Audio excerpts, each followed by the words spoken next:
सच में सफलता चाहते हैं अपने जीवन में, किसी भी क्षेत्र में आप सफल होना चाहते हैं, तो प्लीज़ मेरी इस वीडियो को ज़रूर देखें। जिसके लिए आपको सबसे पहले अपनी हेल्थ का ध्यान रखना है।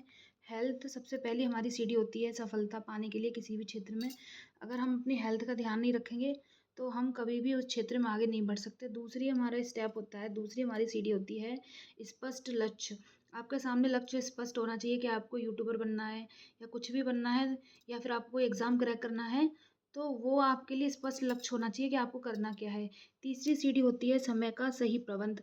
अगर आपने जो अपना लक्ष्य सोच लिया है और आपकी हेल्थ भी बहुत अच्छी है, लेकिन आप समय सही से नहीं दे पा रहे हैं उस चीज़ को, तो आप उसमें सक्सेसफुल नहीं हो सकते। इसीलिए समय देना, जो भी आपका सपना है, उसको समय देना बहुत ज़्यादा ज़रूरी है।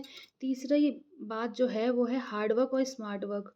अगर आपको सक्सेसफुल बनना है तो उस चीज़ के लिए हार्ड वर्क तो करना ही पड़ेगा, प्लस उसके साथ-साथ स्मार्ट वर्क भी करना पड़ेगा। अगर आप हार्ड वर्क और स्मार्ट वर्क नहीं करना चाहते तो उस फील्ड में आपको सक्सेस नहीं मिल पाएगी। उसके बाद जो स्टेप आता है वो होता है निरंतरता या कंसिस्टेंसी। मतलब आप जो हार्ड वर्क कर रहे हो, स्मार्ट वर्क कर रहे हो, जो भी कर रहे हो अपने लक्ष्य को पाने के लिए, सक्सेसफुल होने के लिए, चाहे वो आपको यूट्यूबर बनना हो, चाहे आपको कोई एग्ज़ाम क्रैक करना हो, कुछ भी करना हो, उसके लिए आपको निरंतरता रखनी पड़ेगी। उस चीज़ के लिए लगातार काम करते रहना पड़ेगा। ऐसा नहीं है कि आज आप उस काम को करना छोड़ दो। जैसे कि ये एक सीढ़ी है, और अगर आपने आज वो काम किया है और आपने कल भी किया और आपने परसों वो काम नहीं किया, और उसके बाद में फिर आपने एक दिन फिर से नहीं किया, तो फिर जब आप अगले दिन करोगे तो इस गैप को भरना बहुत ज़्यादा मुश्किल हो जाएगा।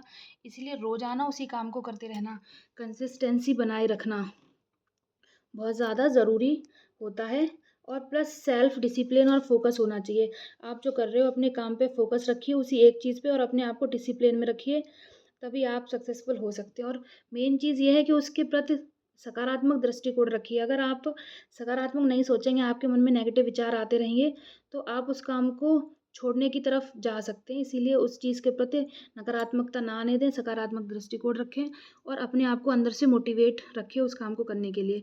अगर आप ये सारे स्टेप्स को फॉलो करेंगे, तो निश्चित तौर पे ही आप सफलता को जल्दी से पा लेंगे। फिर चाहे कोई एग्ज़ाम क्रैक करना हो, यूट्यूबर बनना हो, या फिर कुछ भी तरीके का आपका लक्ष्य हो सकता है, उसको आप आसानी से पा जाएँगे, अगर आप इन स्टेप्स को अच्छे से फ़ॉलो करेंगे तो। अगर मेरी वीडियो अच्छी लगी हो और इसी तरीके की और वीडियोज़ चाहिए, तो प्लीज़ मुझे लाइक करें, फ़ॉलो करें और कमेंट भी करें।